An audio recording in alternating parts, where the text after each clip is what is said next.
Good morning, YouTube. Welcome to my new setup. I am in my office and my camera is perched very precariously, so fingers crossed it stays. This video is going to be a bit of a mismatch because obviously normally I would do an April TBR, but we are most of the way through April and I'm very behind with my videos. So this is going to be what I've read so far in April, what I'm hoping to read in April. There's not an awful lot. I've been quite slow on my reading. As some of you will have seen from my previous video, I've not had the easiest month with everything going on and with trying to adapt to working from home, and things have just been a bit crazy. So I've been a little bit behind, but I have finished one book. I am 3/4 of the way through another book, and I'm hoping to read one other book before the end of the month. So without further ado, the book I have finished is this one. This is Wicked by Gregory Maguire. Let's say Philippa Gregory then, that would have been completely wrong. So this I've wanted to read for absolutely ages and was really looking forward to it. Unfortunately, this book is nothing like I thought it would be. It's not a bad book, but it's not a great book either. I was really disappointed. I'm a massive Wizard of Oz fan. I love all things Oz, but this just really wasn't what I was expecting. It's a very political book, and I wasn't expecting that at all.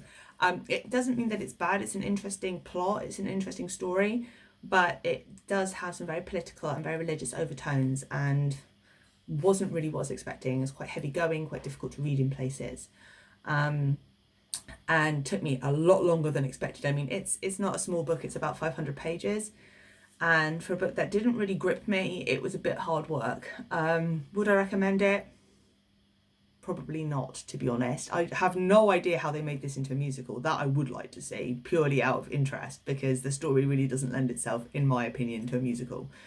It's not badly written. The characters are well developed. The story of Elphaba, the Wicked Witch of the West, is interesting. The character of Glinda, the Good Witch of the East? No, Good Witch of the North, I think. I forget.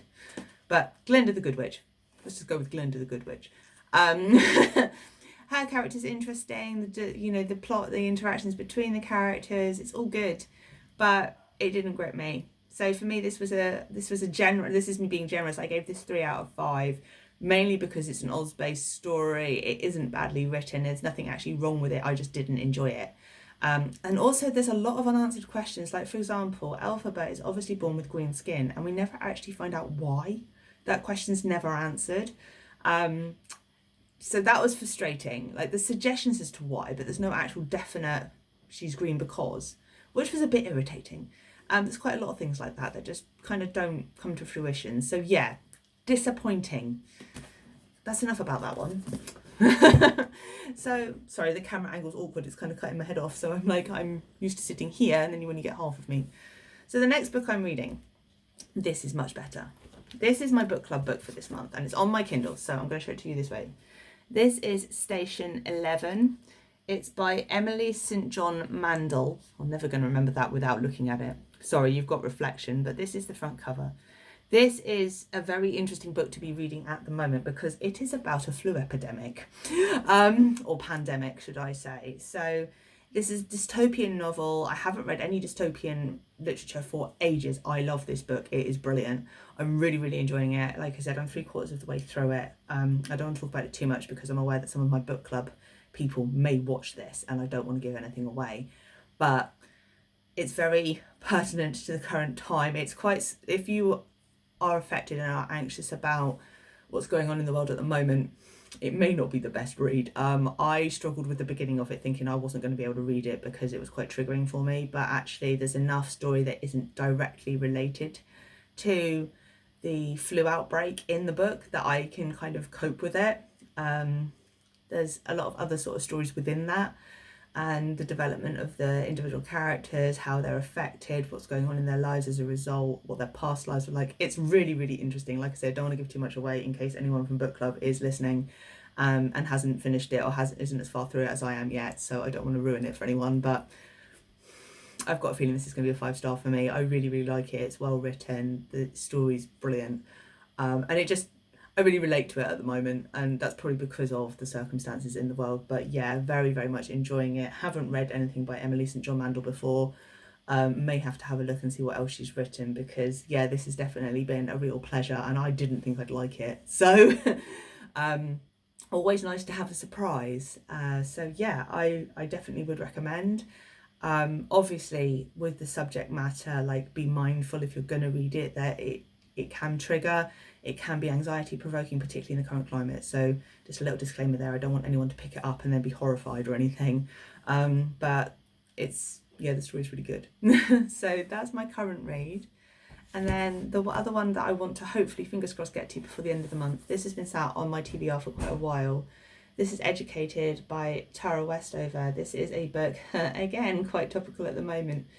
This is a lady who grew up in a family of preppers, so who were preparing for the end of days.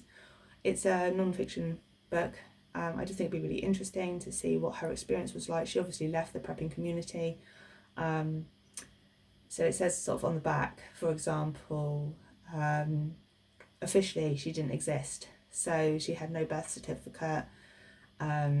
She had no school record because she'd never been in a school. She's got no medical records because her father didn't believe in hospitals.